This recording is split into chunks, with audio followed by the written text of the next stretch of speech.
Joining me in the studio now is Brian Hebson, Marketing Manager for their CPCA. Welcome, Brian. Thank you. And Dustin Gorse, you're one of the outriders with the CPCA as well. Welcome, Dustin. Hello, thank you.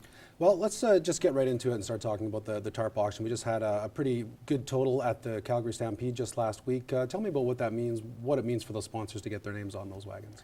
You know, chuck wagon racing in general, great marketing opportunity for any sponsor or group of people. But as you mentioned, the Calgary Stampede just held their annual Tarp auction. It was the third highest in the history, $2.8 million collectively of 36 bidders. So a great thing for Calgary, and the sport of chuck wagon racing also shows that, you know, the economy is rebounding, and people see value in marketing their business and having some fun with chuck wagon racing.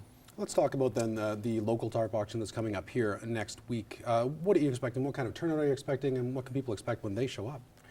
Well, you never know. It's an auction. You go to any auction, you never have any idea, you know, who's going to show up. You know, you make an effort to, you know, bring new people in and show different ideas and different opportunities to people. But until the auction really starts, you never really know who's going to show up. But, you know, looking at a lot of the new businesses in Lloydminster and the area, the media coverage that we have now, it's a great opportunity. So I would anticipate to have a good turnout.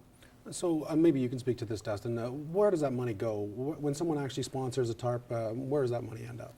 You know, it goes into the operation of the driver's business. You know, chuck wagon racing used to be a hobby sport. Now it's getting to be a big business, and it helps guys go down the road and pay bills and look forward to the next year, and hopefully in doing that help the person who sponsored them help their business as well. So it goes round and around. Well, maybe you can speak to that, Brian. What exactly then will a business get out of sponsoring a Tarp on one of your wagons? Well, I guess first off, you know, Lloydminster is now a 5-day show, so you got 7 days in a week. 5 days of that is going to showcase, you know, some of the top drivers in chuck wagon racing. Company's Tarp will be on, or their brand will be on a chuck wagon Tarp for a minimum of, you know, 5 races. You know, 60 seconds around the track. We've got media coverage, probably the biggest broadcasting area in the Midwest of a lot of professional sports with all of our radio stations and the internet. There's a variety of media coverage. We just introduced the Top 10 Club, so the top 10 bidders at the Tarp auction will receive added benefits. You know, plus, and Dustin can talk more about this, but a lot of the social component. There's not a lot of advertising that companies and people can do where you're going to get the social and networking component that you do behind the barns in chuck wagon racing.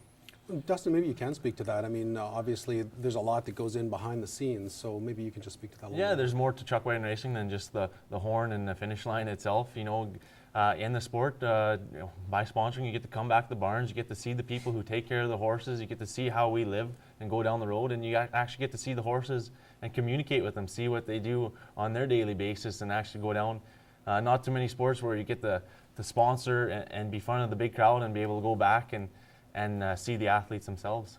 Well, let's talk a little bit maybe then about the evolution of the sport. Like you say, you've got this huge broadcasting tie-in now, and the sport seems to be, if anything, ramping up in popularity over the last few years.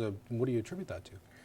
Well, I think there's probably a lot of different things. Obviously, the media coverage, the awareness for a lot of people. We've had a lot of people email and call the radio stations, call us, you know, excited to follow chuck wagon racing. There were people that only followed it at the Calgary Stampede, now follow it here. You know, the competition and the entertainment value for fans, like the CPCA, is probably stronger than it has been for years or ever been. You know, anytime, any race, anybody can win. And just the whole package. It's and a lot of people that have been involved. I used to work at the Stampede myself a long time ago, and it was sort of interesting to me how it was, I guess it's not the biggest thing that's happening at the Stampede. Obviously, you have the rodeo, you have other shows and things that are happening on. So the chuck wagons are a pretty big deal, but it's interesting to me now to see when you come here and actually have, like, the whole event is revolving around the chuck wagons and how many people get out for that. Yeah, it's a unique event and a unique sport when there's nothing else like it, you know, going back to the Western times or what you want to say, and moving it forward. You know, we are a bigger sport nowadays than we used to be 10 years ago when I first started outriding, and more knowledgeable. People are more knowledgeable about the sport and understand it more and understand who's in which situation in the standings. And more and more nowadays, people are knowing certain kind of horses in their spot, and that's because of through sponsorship and the media. We were just about out of time here, actually, Brian, but how can people get involved if they want to get involved in the Tarp auction next week? We have some information on our website, www.cpcaracing.com. You can follow us on Twitter and Facebook. Also, contact the Lloydminster exhibition here in Lloydminster. get a bid card in advance. They'll give you some information as well. They have the driver booklet with all the information and some invitations. And I'll be out in the community over the next 7 days talking to different people. So again, our goal is to get a lot of people out, get people involved. It is one of the biggest events in Lloydminster all year. So good to see some good people out there. Oh, fantastic. Well, I hope it's a huge success for you guys, and I want to thank you both for being on the show today. Thank you. Thanks for having us. All right, this has been our conversation with Brian Hepson and Dustin Gorst. Coming up, we're going to jail. The Lloydminster Kiwanis Club holds their Arrest by Request fundraiser, gives people a chance to bust their boss.